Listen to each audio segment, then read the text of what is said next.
O Papo e Prosa está na Ribeira. Esse é um dos bairros mais antigos de Natal. Aqui ficam localizados 2 teatros, o antigo Alberto Maranhão e a alternativa Casa da Ribeira, onde vamos nos encontrar com a nossa entrevistada.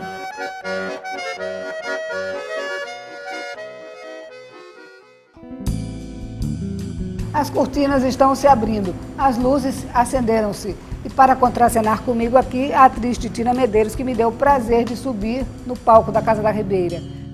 A seridoense Isabel Cristina de Medeiros, a nossa Titina Medeiros, é formada em jornalismo pela UFRN e iniciou os estudos cênicos aos 19 anos. A estreia dela no teatro aconteceu em 1992. De lá para cá, Titina já representou vários personagens, a maioria deles nas peças teatrais da Companhia Claus de Shakespeare. Muito Barulho por Quase Nada e Sua Excelência Ricardo III são alguns dos sucessos do grupo e da atriz. Em 2012, após 16 anos de carreira artística, foi convidada para integrar o elenco da novela Cheias de Charme da Rede Globo. Deu vida à cômica Socorro e, com esse trabalho, conquistou o prêmio Melhores do Ano.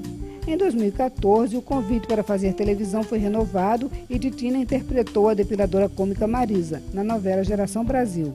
Atualmente, ela ensaia quase que diariamente com o grupo Clowns e também faz trabalhos comerciais. Tudo bem, Titina? Que prazer tê-la aqui comigo hoje no Papo e Prosa. Que prazer, Vânia. O prazer é todo meu de ser entrevistada por você. Mas muito bom ter você mesma aqui. Ai, querida. Muito bom. Olha, eu quero saber toda essa história. Você vai me contar toda essa história da sua trajetória maravilhosa.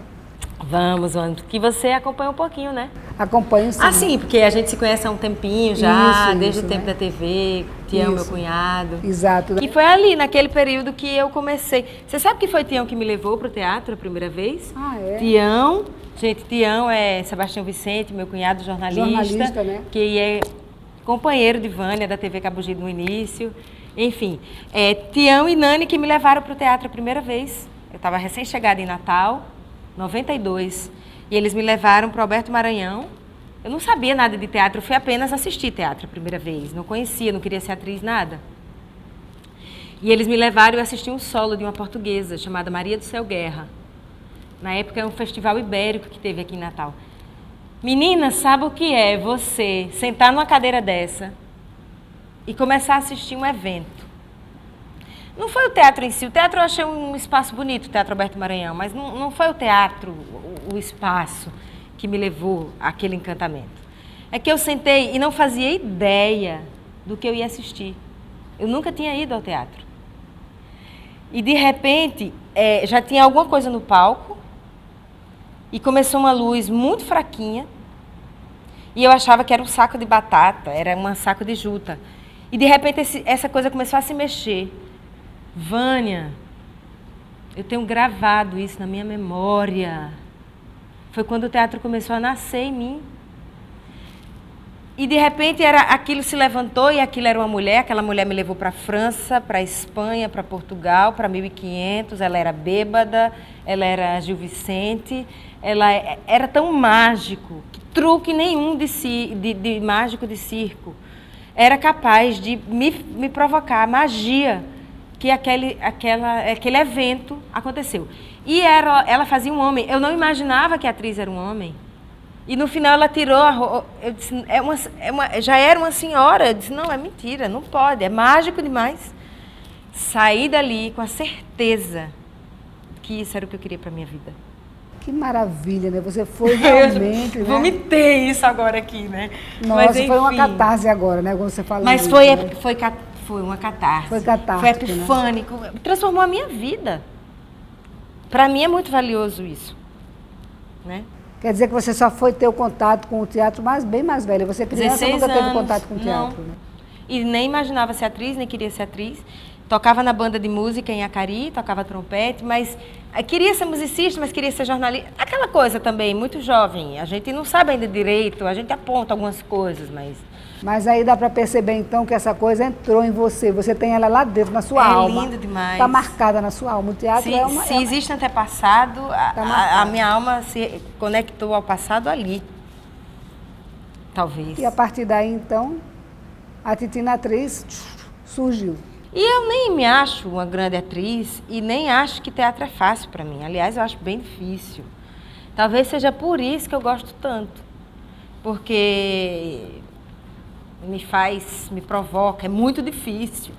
Eu acho muito difícil. Acho muito difícil fazer teatro. É um exercício diário, né? É sofrido, né? É diário, é sofrido, cada dia caixinhas você abre, são muitas descobertas. Porque é um processo de aprendizado que caminha junto ao seu aprendizado individual como ser humano. Eu acho, o trabalho do ator, né? E você dá vida a outras pessoas e que são um pouco de você também, assim. É como que a sua experiência de vida também contasse para o que você tem a oferecer para um personagem. Titina, eu não esqueço nunca de uma vez que eu assisti aqui o ensaio sobre a cegueira, que eu entrei por aqui, subi essa escada e fui sair lá fora. Eu participei um pouco das coxias, dos meandros. Deve ser uma coisa muito maravilhosa para vocês que vivem ali também de vez em quando, ali por trás, né? A coxia é muito, muito mágico. É muito simbólico para a gente, né? Essa caixinha. Eu acho que a manifestação teatral é simbólica. Para a gente que faz teatro, ela pode ser na rua, pode ser onde for. Mas no caso do teatro, por exemplo, é uma caixinha, um estúdio de televisão também. É. A gente olhar aqui para cima e imaginar que tem tantos refletores, que vão criar tantas nuances. Exatamente, que vão criar tantas imagens. Que tem câmeras aqui, câmeras ali, né? Que para uma peça acontecer, ela começou desde cedo com os técnicos vindo, montando a luz. Depois a gente vai afinar a luz. O camarim, que é onde a gente se veste, onde a gente se veste a pele dos personagens, isso, né? O teatro é um lugar mágico mesmo, um lugar onde... É um lugar que... Como que eu quero dizer assim? As manifestações artísticas, elas são lugares de muitas possibilidades, mas o teatro, esse espaço especificamente, ele desenha, ele contorna, ele nos ajuda, nos facilita para contar uma história de uma maneira que a gente queira contar. É uma caixinha mágica. É mágico, né? E possibilita quem está assistindo viajar, né? Viajar. Para vários lugares. Várias temperaturas de cores, né? As cores, por exemplo, da iluminação, que dão temperaturas para que a gente tenha sensações. A repórter Larice de Souza fez uma matéria sobre a cena teatral no Rio Grande do Norte. Vamos conferir? Uma das artes mais antigas do mundo. Nos dias atuais, o teatro ainda vive um constante processo de transformação. Neste espetáculo, a história é contada não por diálogos, mas pela versatilidade da dança.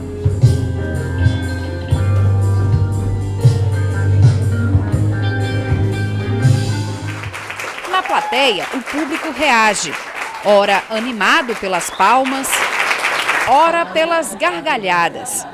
Ao fim, a impressão de ver o teatro com outro entendimento. Todas as partes eu adorei, porque eles são livres. Eles não precisam, a rapidez de tirar a roupa, eles não se importam. Eu achei muito interessante, eu nunca tinha assistido uma peça assim. Aí foi bom. Dá para perceber a dança de uma outra forma? Deu. Toda a produção e elenco do espetáculo são genuinamente potiguares. O grupo Procura-se Companhia de Dança é um dos mais novos entre os mais de 30 grupos teatrais em atividade no Rio Grande do Norte. Com 28 anos de carreira no teatro, Henrique Fontes considera pulsante a cena teatral no estado. A gente vê grupos se renovando, novos grupos surgindo. Eu consigo entender também que o fazer teatral ele se profissionalizou aqui. Porque acho que quando eu comecei, a maioria era grupo amador, grupos que dependiam muito de subsídios ou diretos ou do Estado, um patrocínio, às vezes quase aquele patrocínio, né? E não tinha lei de incentivo, não tinha edital público, não tinha nada dos mecanismos que tem hoje. Então eu acho que por esse lado a cena se desenvolveu e vem crescendo muito. Um dos grupos pioneiros na cena teatral potiguar é o Klaus de Shakespeare. Com quase 22 anos, 15 espetáculos apresentados, o Klaus é referência para os iniciantes na arte. Experiência marcada pela dedicação e amor ao palco. Do terceiro, de William Shakespeare. O grupo é formado por 14 profissionais, 8 deles atores. Entre eles, Titina Medeiros, César Ferrário e Quitéria Kelly.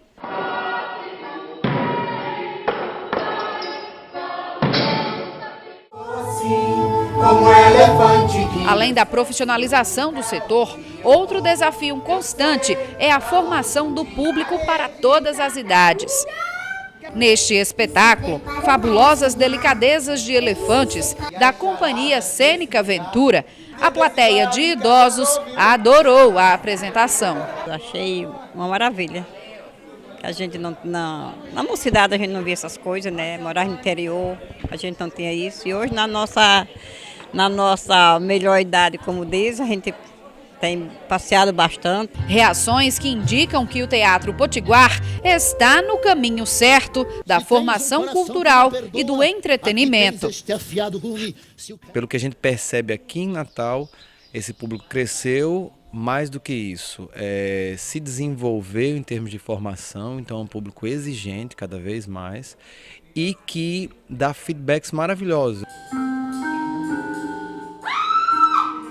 Outros passam delicadamente em suas delicadezas.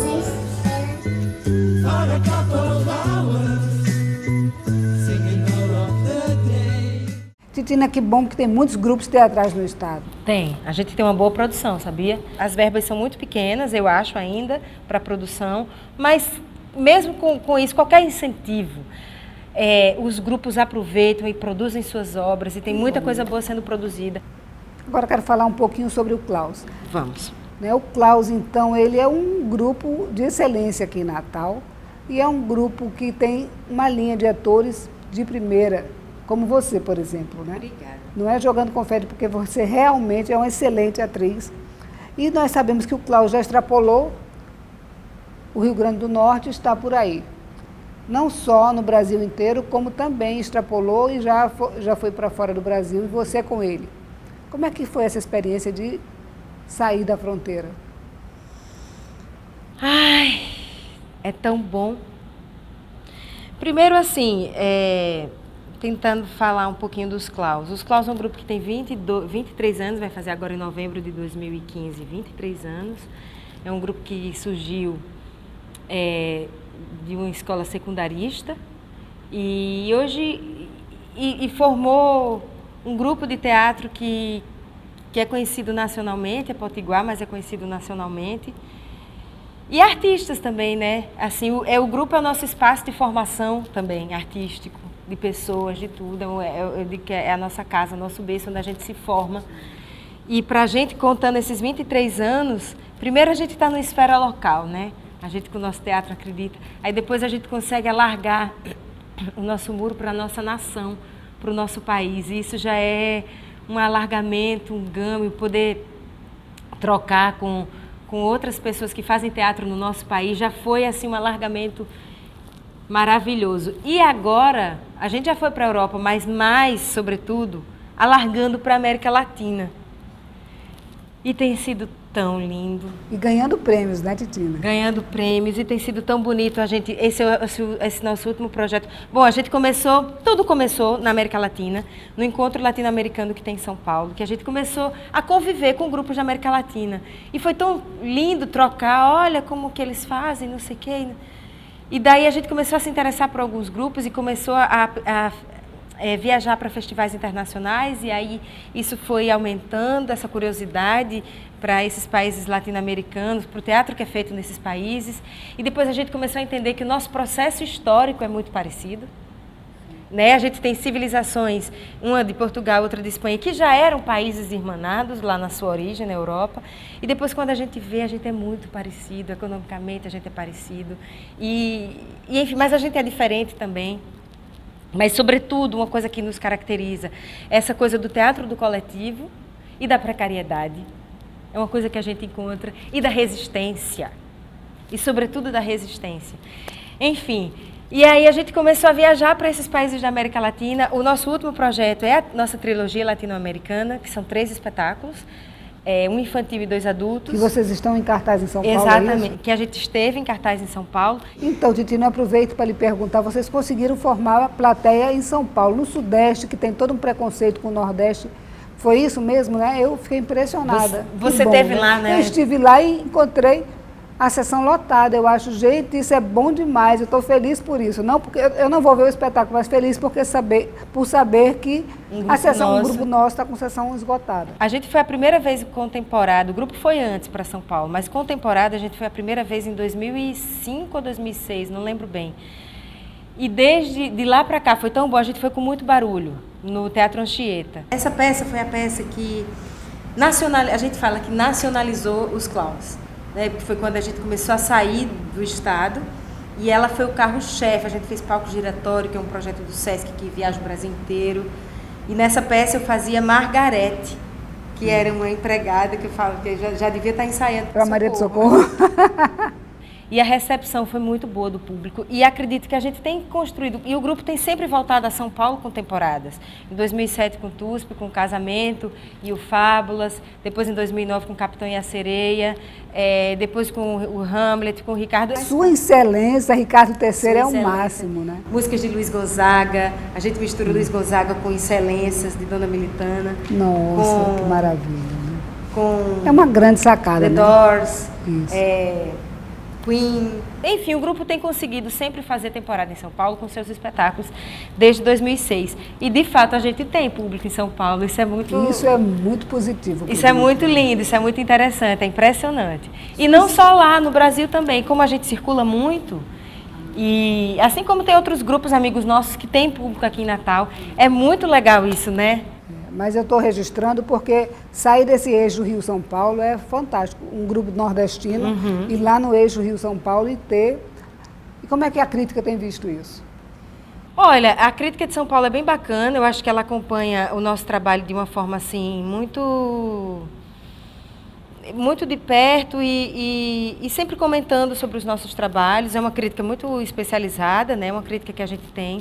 E tem sempre sido muito bom. Eu acho que tem espetáculos que são mais bem vistos do que outro, mas isso é normal na trajetória de um grupo, né? Eu acho que isso faz parte da normalidade e da natureza da própria... São 23 anos e são muitos tipos de obras diferentes. Isso dá também o colorido das nossas obras. Umas obras são mais cinzas, outras são mais solares, outras são mais lúdicas, outras... Enfim, a gente vai construindo esse nosso repertório, essa nossa história. E essa pitada do Nordeste que vocês colocam nos clássicos, por exemplo, você acha que isso aí é que está a mágica mesmo? Eu acho que é legal, assim, esse Shakespeare nordestino, né? Porque é a gente, né? Mas é isso que encanta? Eu acho as que plateias, eu por acho exemplo? que sim. Porque Shakespeare ultimamente já a gente foi nem muito... tem sido muito nordestinos, não. Mas, assim, a gente tem experimentado outras coisas, assim. Que acaba que nordestino a gente já é, né? Na hora que eu escolho o meu sotaque para falar. Mas Shakespeare popular, né? Shakespeare popular. Isso é muito bom também, populariza, e aí a gente né? vai no nosso popular, que é o popular né? nordestino. Mas é uma grande sacada, Titina. E você, e aquela peça que você está em cartaz com o César? Dois Amores e um Bicho. Ela está falando da América Latina? Então, essa peça está dentro daquela trilogia que eu falei para você, né? Que é o Abraço, Nossa Senhora e o Dois Amores e um Bicho. Essa peça é de um venezuelano, Gustavo Otti. Ela tem uma temática latino-americana mais atual, porque ela trata da violência hoje, né, no contexto latino-americano de hoje. Ela foi escrita no momento em que estava se tentando um golpe recente na Venezuela, que por acaso eu acho que está uma coisa meio parecida com o momento da gente agora. Quando a gente escolheu fazer a peça, o Brasil nem estava tão assim falando impeachment, coisa desse tipo, mas por acaso é um encontro dessas histórias. Isso para a gente prova o quanto o processo latino-americano histórico, ele é muito parecido. Quer dizer, as diferenças são de décadas, mas isso dentro de um arco maior é um mesmo período, né? Continuamos num processo histórico muito parecido. E a nossa peça, Dois Amores e um Bicho, trata desse momento atual, porém num recorte familiar. É a história de um pai, de uma mãe e de uma filha, de classe média, que começa o dia no zoológico. A peça começa eles visitando a filha no zoológico, uma filha muito bem sucedida já, Só que começa a desenvolver as podridões dentro dessa família, que na verdade são dentro dessa sociedade, que na verdade é dentro da gente, que são esses bichos que moram dentro da gente. Então, questões como de gênero não são resolvidas até hoje, isso é apontado na peça, não só da relação do machismo... É uma peça extremamente atual. Muito atual. Não só como o machismo, mas a homofobia também, assim como a violência contra as mulheres também, e outros tipos de violência que a gente vive no dia a dia, esses pequenos fascismos cotidianos que a gente realiza diariamente, que a gente vê sendo realizados diariamente. É uma peça atual. E essa obra infantil que estava exibida lá em São Paulo, que eu não pude ir porque estava lotada. O Abraço também faz parte da trilogia latino-americana. E, assim, particularmente, eu não estou no elenco dessa peça, eu sempre falo, eu não estou no elenco, eu posso falar. Eu acho tão lindo o Abraço. É uma peça que não tem fala. A gente se inspirou no Livro dos Abraços, de Eduardo Galeano. A direção é de Marco França, do grupo. Primeira direção de Marco no grupo. Ele é ator, mas está... O roteiro dramatúrgico é de César Ferrari, também do grupo. Ator do grupo. E os meninos tentaram falar, e eu acho que conseguiram, de ditadura para criança. Nossa, que sem coisa fala. Boa, maravilhoso. E tudo isso começa onde as crianças, num espaço restringido da cena, as crianças não, os artistas, os atores, não podem falar. Então é através da negação tão vivo na vida da criança, né? A criança o tempo todo, que a gente conta um pouco a história de um general e suas ditaduras. Então foi a forma que a gente arranjou para falar de ditadura, não da forma verbal, explicando, mas da forma talvez sentida. A gente sente a opressão de uma ditadura ao ver o Abraço.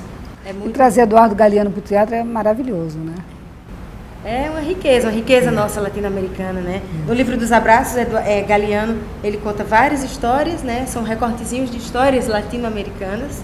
E César bebeu, junto com o grupo, dessas histórias, e aí construiu o roteiro do Abraço, tentando falar desse espaço da ditadura.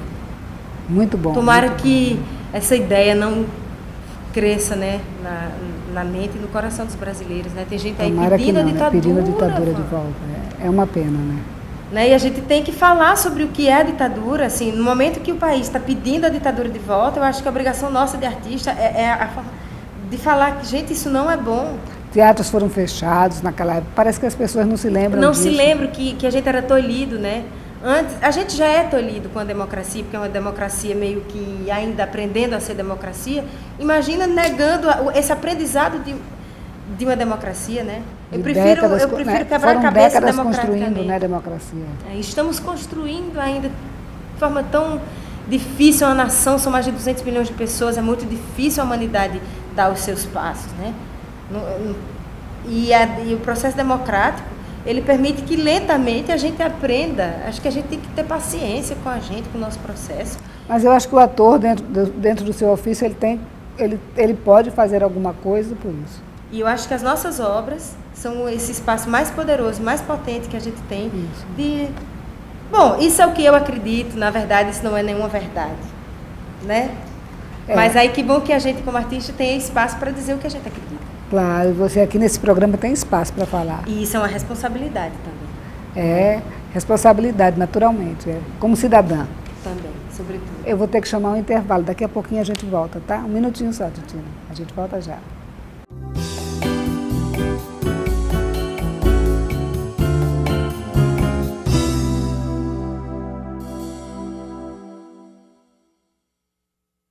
Oi, tudo bom? Nós queríamos fazer o convite para vocês. Para conhecer o nosso mundo, o mundo ideal. No mundo ideal, o bem sempre prevalece. A gentileza faz parte do dia a dia. E a cumplicidade anda sempre de mãos dadas com a honestidade. Deve ser por isso que os moradores do nosso mundo carregam consigo nomes mais que especiais. Eu, por exemplo, me chamo Edu, de educação. E eu me chamo Cidinha, de cidadania. Assim como o nosso irmão, que se chama Cid, de cidadão. E os nossos pais, o senhor Brás, de Brasil, e a senhora Ju de Justiça, que formam um belo par. No mundo ideal, os nossos amiguinhos se chamam Libe de liberdade, Igor de igualdade e Fra de fraternidade. Ah, nós estudamos com a professora Alfa, de alfabetização. E o nosso bichinho de estimação é o Bio, de biodiversidade. Mas o bom disso tudo é que a história do seu mundo também pode ser assim. Porque o final feliz que sempre buscamos só depende única e exclusivamente de uma coisa: das nossas atitudes.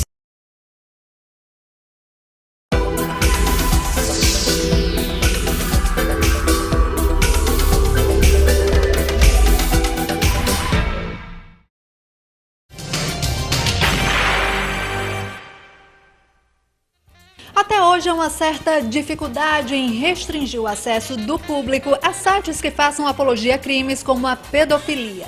Mas em Natal já existe uma lei regulamentando essa questão.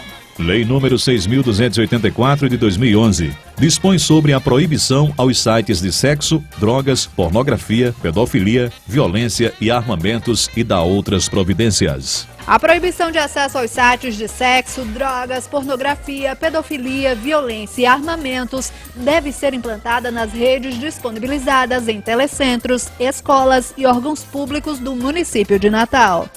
Se a proibição ainda não estiver implantada, você pode solicitar o bloqueio junto à Secretaria Municipal de Educação. Isso é lei.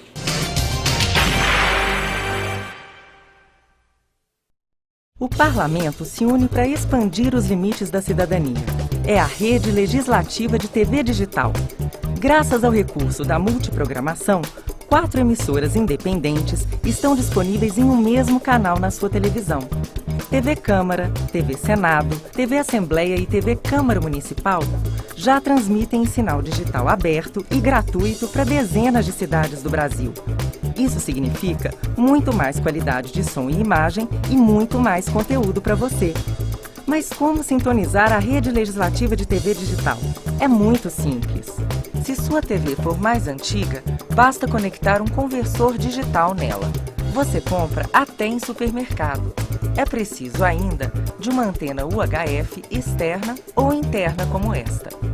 Se sua TV for digital, também precisa de antena UHF.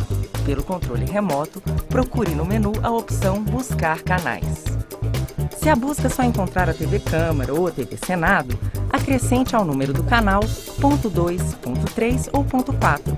Assim, os outros canais da rede legislativa vão aparecer na sua tela. Você ainda pode assistir no tablet, celular ou notebook, que tenham recursos para receber o sinal da TV digital. Procure os canais legislativos na sua TV e encontre a Rede Legislativa de TV Digital. Transparência, informação, cidadania, política e cultura na sua sintonia.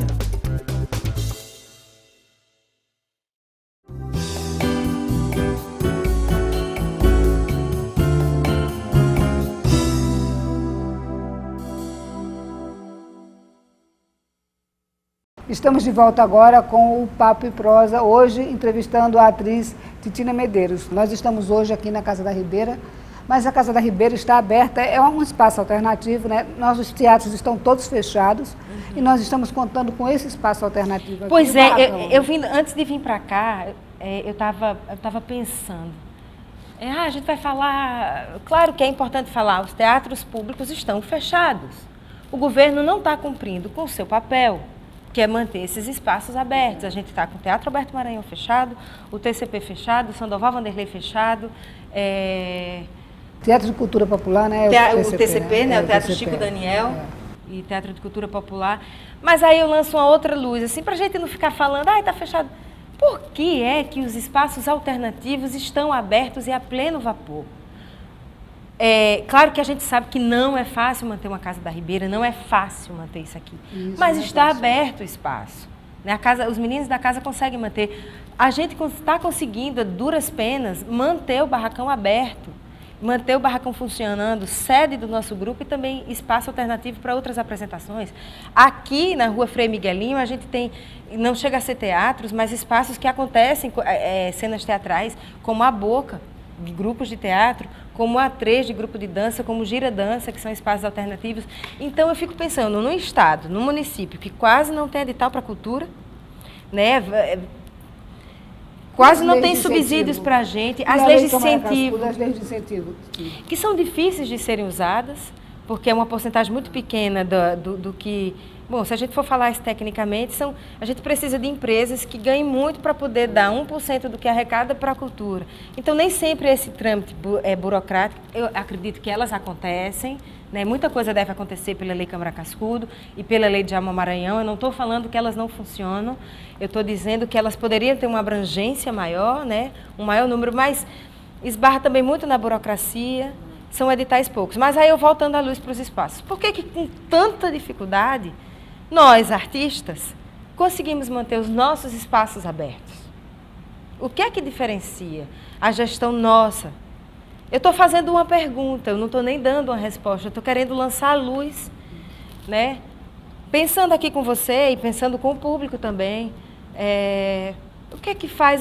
Me faça essa pergunta também. É a nossa o que é? A falta de interesse do governo em lançar verba para isso? A gente sabe que é caro, mas esbarra em quê? Na burocracia? Por que a gente consegue? Olha que é caro para a gente. Porque a gente tem que tirar, por exemplo, para manter o barracão, a gente não tem nenhum apoio direto de manutenção do barracão. Então, a gente ganha os editais e tira uma parte da verba para manutenção daqueles espaços, né? Tanto para manter o grupo, os integrantes do grupo, como para manter aquele espaço. E a gente sabe que é caro, porque se queima uma mesa de luz, isso é equipamento caríssimo. Se queima um refletor, isso é muito caro. Uma caixa de som, isso é caro. Mas com tudo isso a gente consegue manter, dar um jeito. A Casa da Ribeira é alugada, isso é um prédio alugado? Não, a Casa da Ribeira eu acho que é uma associação, é uma ONG. Não sei se é uma ONG, mas com certeza é uma associação. E tem gestores dessa associação. A casa foi construída pelos Claus de Shakespeare, na época, quando todos eles faziam parte. E com o tempo o grupo meu que se dividiu, quem estava interessado na gestão da casa ficou na casa, e a outra parte foi tratar dos Claus. Hoje são coisas diferentes, a casa anda com suas próprias pernas, mas também foi uma iniciativa de artistas. Sim. A Casa da Ribeira. Não é nenhuma iniciativa pública. Pública, não é nenhuma iniciativa. Não, se valeu da Lei Rouanet, eu lembro que os meninos se valeram da Lei Rouanet. Eu também faço uma pergunta, associação. como é que se pode formar plateia se não há teatro na cidade, né? Porque fica difícil formar plateia. Não tem, na verdade, na verdade, as políticas públicas não têm se interessado tanto pela formação de plateia, eu vejo.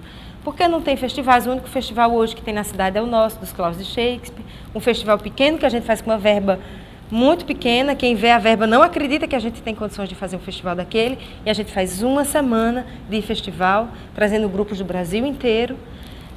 Não sei, eu trago uma reflexão, assim, eu acho que falta amor generalizado desses órgãos, não só de um ou de outro, de um presidente.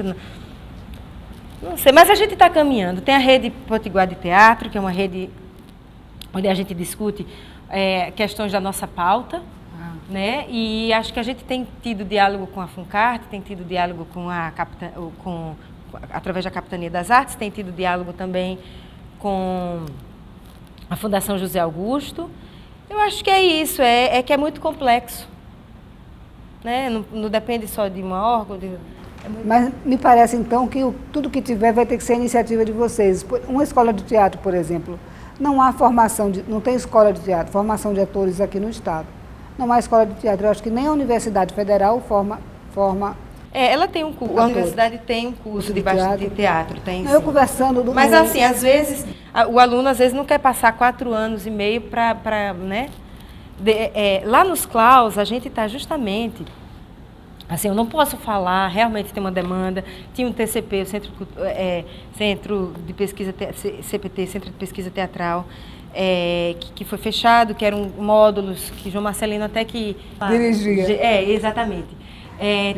Teve já a escola de teatro da prefeitura, que também fechou na gestão Micarla. Lá nos Claus, a gente está querendo muito fazer uma escola de teatro. E a gente teve um apoio do Rumos para a pesquisa dessa nossa escola, a gente está com essa pesquisa em andamento, a gente vai fazer um projeto piloto agora em dezembro, não tenho muitas informações para dar, mas assim, a gente está trabalhando, nós dos Claus estamos trabalhando para a criação de uma escola livre de teatro. Seria uma ótima notícia, né? Ah, seria muito bom, tem uma demanda bom, né? muito grande. Eu conversando com o Fábio de Silva no programa passado, né, em relação ao audiovisual, as notícias são ótimas, né? Eles têm verba e eles têm formação mesmo de grupos e tem os destinos por aí, inclusive com boas notícias que eles vão exibir filmes brevemente no Cinépolis, por exemplo. Pois é, eu também faço parte do Destino Coletivo. Ah, você faz parte, né? Então, no também. sentido de cinema, de audiovisual, eu acho que o negócio está bem mais à frente do que no teatro. Vocês precisam... Eu sei que não é culpa de vocês, também, não, eu acho que está andando bem legal também. Eu acho Assim, que sim, são ramos, tem muitos grupos, como eu lhe falei, tem muitos espaços sendo abertos pelos grupos, tem grupos de performance. Quando eu faço essa reclamação, eu acho que ela é mais das instituições públicas. Claro. Porque eu acredito, eu sempre digo, que quem patrocina a cultura do Rio Grande do Norte é o artista do Rio Grande do Norte. E claro que com o apoio da imprensa e com alguns apoios também. Mas eu falo assim, aquilo de levar à frente, sabe, de acreditar, de fazer valer, de não deixar a peteca cair, de não deixar de acontecer, de fazer as coisas. Tem muita coisa sendo feita, no audiovisual, no teatro. Mas o poder público tem, né? Tem claro, que dar ter a sua iniciativa também, né? Eu vou aproveitar, Titina, para chamar aqui uma enquete, que o nosso grupo de reportagem saiu às ruas e foi perguntar para a população sobre teatro. Vamos ouvir o que eles falaram, tá? Você tem o hábito de ir ao teatro? Mais ou menos, é que os horários que são os espetáculos são muito tarde, então é complicado andar na cidade nesse horário. Não. Por quê? Porque acho que o preço também influencia. Falta de costume mesmo. Sim. E o que é que mais te atrai no teatro? Eu não sei, eu acho que o tipo de arte que eles apresentam, as expressões, a forma como eles agem e tudo mais. Você costuma ir ao teatro? Aqui eu só fui uma vez. Quanto tempo faz que você não vai ao teatro? Acho que uns 8 meses. Com que frequência, assim, você costuma ir? Acho que a cada 2, 3 meses. Você lembra qual foi a última peça que você assistiu? Você costuma ir ao teatro? Não. Por quê? Custo e qualidade da produção aqui local é baixa. Então, Titina, como a gente pôde ver agora, né, as pessoas parecem que não têm muito hábito de ir ao teatro, não faz muito parte dos hábitos dos natalenses. Qual é a sua avaliação sobre isso? Olha, eu acho que, no geral, realmente não tem. Eu acho que o teatro, aquilo que eu estava falando, se o poder público nos ajudasse, o teatro chegaria a mais pessoas. Porque às vezes as pessoas dizem que não gostam de teatro porque, na verdade, elas não conhecem o teatro. Elas não têm a chance de ir ao teatro, não têm o hábito de ir ao teatro. Mas eu acho que para a gente que faz teatro aqui em Natal, tem público, sim. A gente tem público. Não acredito que seja o público da cidade inteira, mas a gente tem um público indo ao teatro. Eu acredito que os eventos na Casa da Ribeira, todos os eventos que eu fiz aqui, sempre teve um bom público. No Barracão também sempre tem público. A gente faz temporadas no Barracão e tem sempre, claro que os espaços são pequenos. Tem o público do Teatro Riachuelo. A Boca também, sempre que eu venho na Boca, está cheio também. Eu acho que tem os festivais, quando acontecem, estão lotados de público.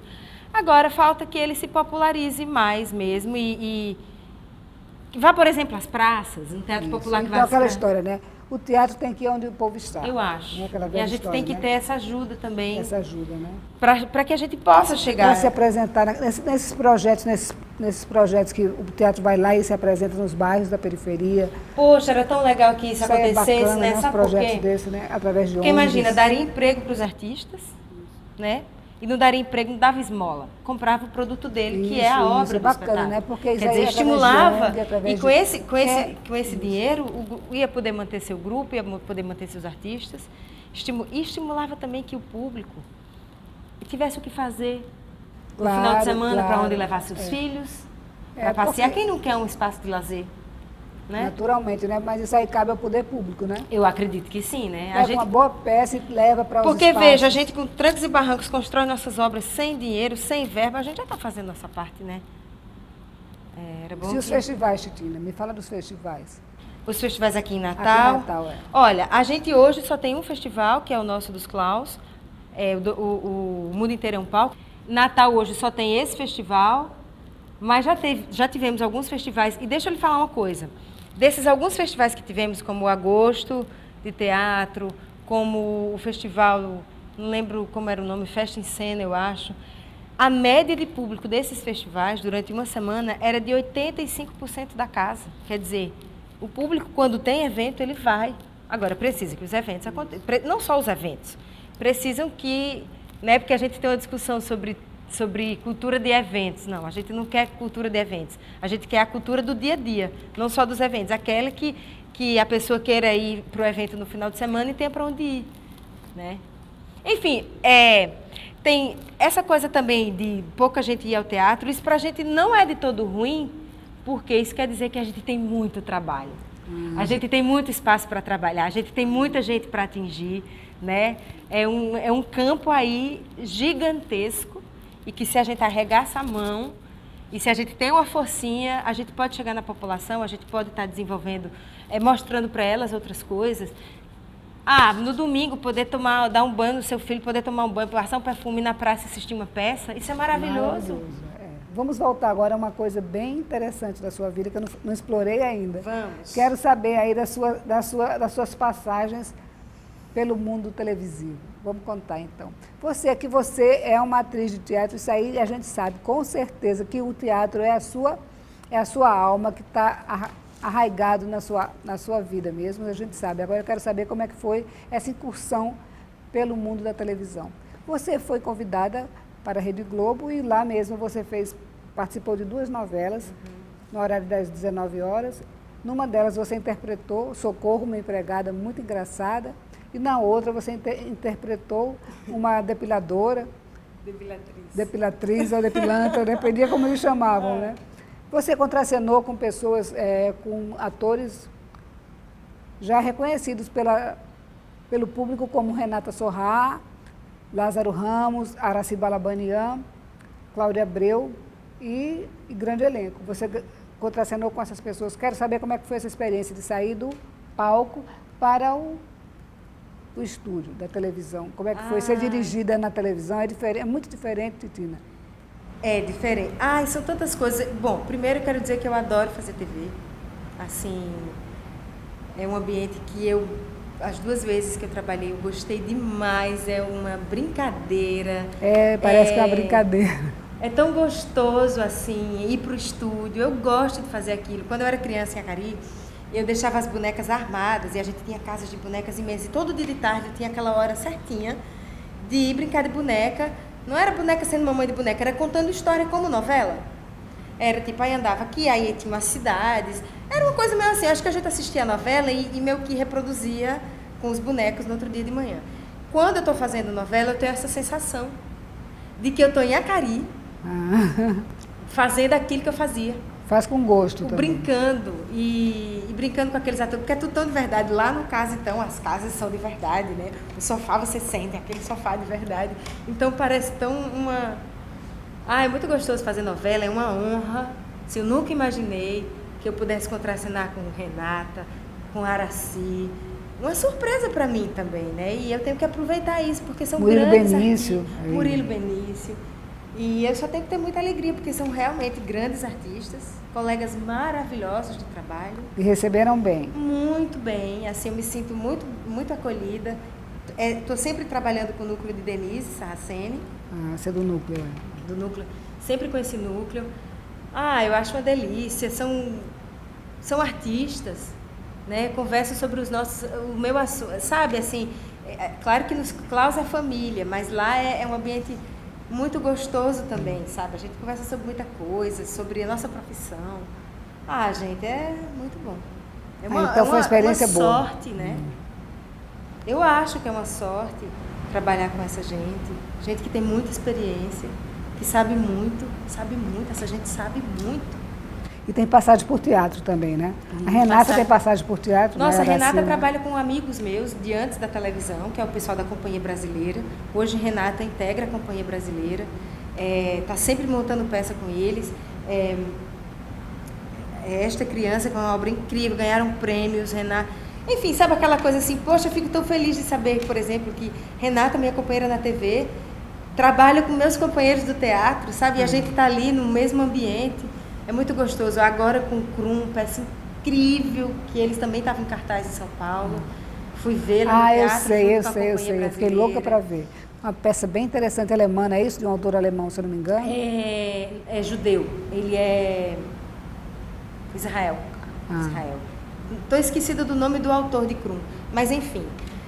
Cacau. Gente, muita gente bacana. Eu tenho muita sorte. Eu só tenho mesmo que agradecer. Muito bom mesmo. Isso aí acrescenta para você no teatro? Acrescenta. Eu acredito que acrescenta. Porque, assim, acrescenta para mim como atriz. Então, se acrescenta para mim como atriz, vai acrescentar para mim no teatro. É um jogo diferente. Eu acredito que 2 novelas ainda não é suficiente para eu dizer assim, eu domino esse jogo. Eu tenho muita coisa para descobrir. Mas é sempre o jogo do ator. Então, não importa a plasticidade que ele vai usar. Claro que importa, é uma escolha e eu tenho que estar consciente dessa escolha. Mas o jogo do ator, aquele prazer da gente estar brincando, tá inventando aquela história, tá acreditando que você é fulano, tá acreditando que eu vou ser fulano. É isso que me remete um pouco a Cari, sabe? Tipo, eu acredito que eu sou depilatriz, você acredita que é outra, a gente inventa uma briga e a gente se diverte lá dentro com essa briga, mas a gente tem espaço para... Agora, uma coisa interessante é que nessas 2 novelas você fazia um pouco de comédia, né? Essa veia cômica estava dentro de você guardada? Quando eu comecei a fazer teatro, eu não achava que eu tinha jeito nenhum para comédia, sério mesmo. Quando eu trabalhei no Príncipe do Barro Branco, no Tambor, eu não achei que eu entrei no teatro não era desconhecido isso. E achava na época que eu era mais uma atriz dramática, sabe? Aí até que eu fiz um espetáculo no Grupo Tambor ainda, com o João Marcelino. Uma cena Conversa no Chafariz, onde eu comecei a usar o nariz. E dava certo, o público ria. Eu fui descobrindo que eu era atriz cômica. Também, né? Também, é isso. Na verdade, eu nem sei o que é que me faz ser engraçada. Eu nem penso, tipo assim, eu não penso muito em gags, ou... Claro que a gente pensa, isso pode ser... Hoje a gente já começa a reconhecer o que pode ser engraçado. Mas, tipo assim... Eu não consigo muito me enquadrar como uma atriz cômica, sabe? Mas por acaso dá certo, né? Não estou achando como atriz cômica, mas eu achei que... Eu assisti a novela, alguns trechos da novela e vi que você... Mas eu me acho engraçado. Um pouco essa história de depilatriz. A Renata Sorrá puxava você, né? Chamava de depilantra, depilatriz, porque você fazia umas cenas interessantes, né? Então, dependendo de como você agia, né? Isso. Como é que eu quero dizer assim? É tipo assim, antes de eu pensar em fazer engraçado... Eu absorvo o que tem no texto. E o texto dava essa brecha para... Enfim, Vânia, eu acho que é isso mesmo. Era engraçado. Era engraçado, era para ser engraçado. E a novela das 7, e aí a gente pode botar um traço mais forte. Claro, né? Eu acho que tem isso, de poder botar um traço mais forte. Espero que não roubem você daqui tão cedo mais, hein? Vamos deixar você aqui com a gente um pedaço. Né? E as turnês continuam bem, né? Eu já tenho que terminar, não posso parar, não posso mais... Eu falo muito, mulher, eu fico embolada. Né? E nós duas aqui, né, da tarde, não dá mais, né? Eu tenho tempo, né? Olha, a nossa pretensão, você falando em turnê... eu tenho essa mania, sou ansiosa de falar em cima, desculpa. Pretendemos viajar com os nossos espetáculos no ano que vem. Ótimo, isso é a coisa que a gente mais quer. Turnês, né? Já tem algumas turnês apontadas, outras a gente está tentando editais, mas a ideia é ganhar a estrada. Mas não abandona a gente por aqui, né? Jamais. Aí com a escola, a ideia da escola também, a gente vai estar mais presente aqui em Natal, no Barracão. Então, Titina, foi um prazer imenso ter você aqui no Papo Prosa, tá? Tudo de bom para você e na sua estrada aí, junto com o César, tá? Obrigada, minha querida. Muito obrigada teatro, pelo espaço. Desculpa, falei muito. Imagina, é um prazer imenso para quem está assistindo e principalmente para mim que eu vi você. Viu? E aí, posso dar um recadinho para a galera? Pode. Vocês que aí na enquete disseram que não gostavam de teatro, não sei o quê, vamos mais ao teatro, experimenta, tem às vezes preços baratinhos. Lá no Barracão, por exemplo, tem peças de quem é morador de Nova Descoberta paga R$5, R$10. Isso não é caro, R$20. Enfim, nos visite, nos conheça. A você que nos acompanhou, eu quero agradecer muito. E a você também, Titina. Muito obrigada por ter aceito o nosso convite. Muito obrigada.